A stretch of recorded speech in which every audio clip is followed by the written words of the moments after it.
You don't have the time to waste time, because time doesn't wait till you discover your purpose. If you don't know why you was born, time is still moving. And if you discover your purpose at 90 years old, it's too late.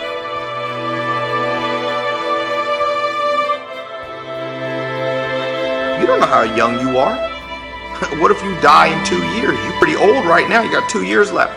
You're here right now at this moment because tomorrow you want to be somebody greater than the person you are today. You see yourself succeeding, you have a vision, you have a dream.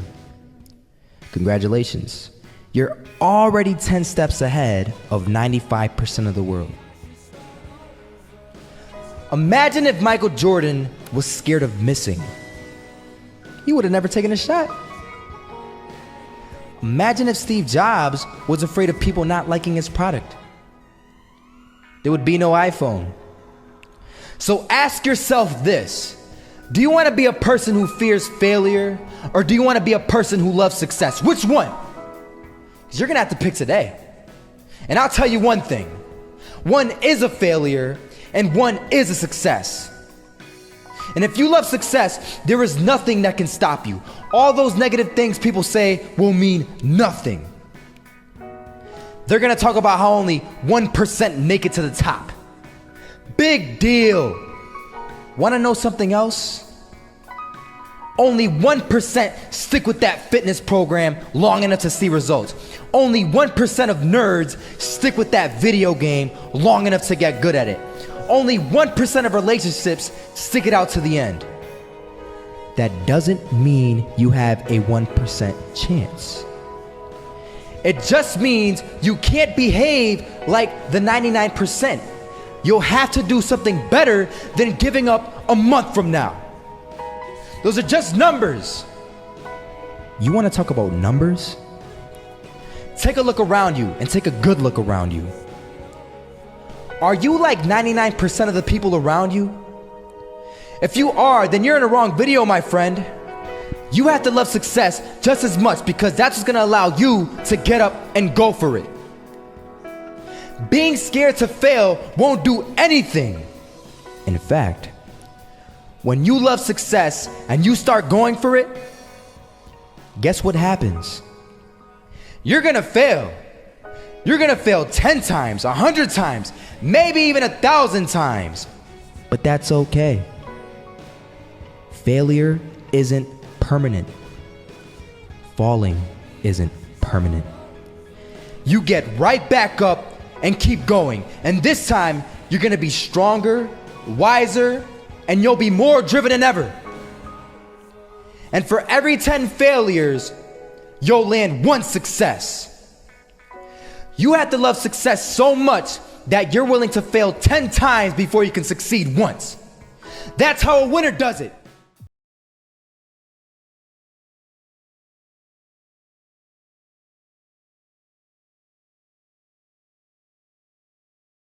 First half, I'm not gonna lie. They had us. We weren't defeated, but they had us.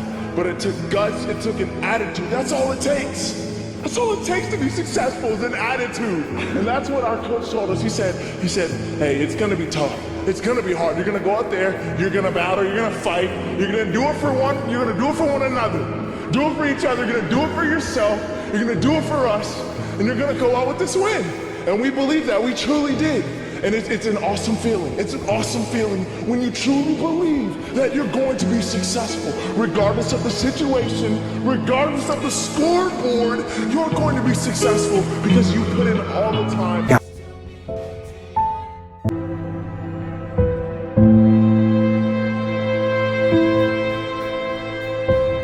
You can live the life you desire. It's right there in front of you. But in order to achieve it, you must first see it, then believe it, and then you must graciously ask and train your brain to help you execute your vision.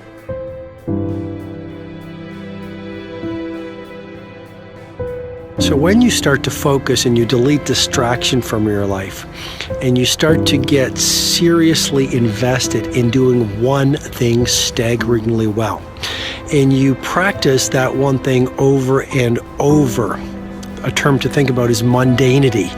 You do one simple, seemingly insignificant thing every day around your main skill, and it's very mundane, but small daily improvements over time lead to world-class results. Well, here's what happens in your brain. You start to isolate a single neurocircuit around that skill, and that starts to trigger a certain type of brain cell called an oligodendrocyte, which then releases myelin. Myelin is a fatty tissue that starts to wrap around that single neurocircuit related to that main skill you've been practicing. And when myelin starts to wrap around the brain circuit, what happens is you have accelerated learning times, you can see more quickly, heightened perception, and you'll learn more quickly. And that is really the quote-unquote secret of the great producers. It's not a result of some natural gift, but their daily practice, their relentlessness and their grit, their work ethic, and their singular focus and sacrifice.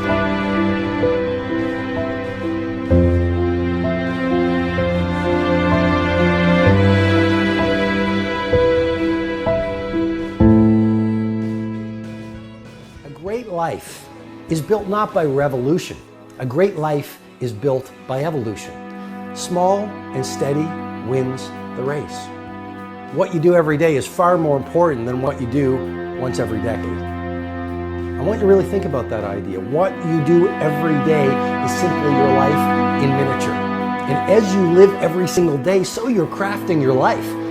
What you do over the next hours is really building your future. And if you can just get every single pocket of 24 hours right as best as we humanly can, the rest of our life is going to take care of itself. So small wins matter. The scripture says we will eat the fruit of our words. You are planting seeds when you talk. At some point, you're going to eat that fruit. My challenge is make sure you're planting the right kind of seeds. If you want apples, you have to sow apple seeds. If you want oranges, you can't plant cactus seeds, poison ivy seeds, mushroom seeds. You're going to reap fruit from the exact seeds that you've been sowing. In other words, you can't talk negative and expect to live a positive life. You can't talk defeat and expect to have victory. You can't talk lack, not enough, can't afford it, never get ahead, and expect to have abundance. If you have a poor mouth, you're going to have a poor life. If you don't like what you're seeing, start sowing some different seeds.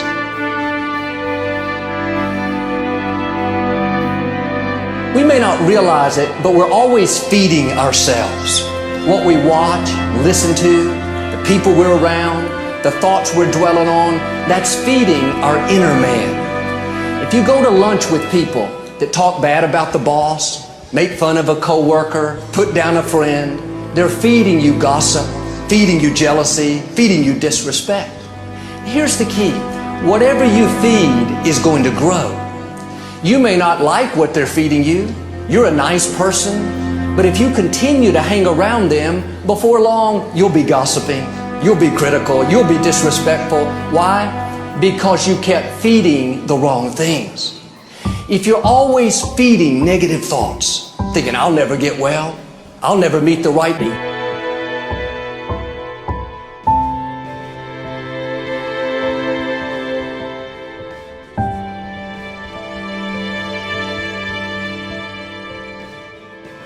cannot let a fear of failure or a fear of comparison or a fear of judgment stop you from doing what's going to make you great.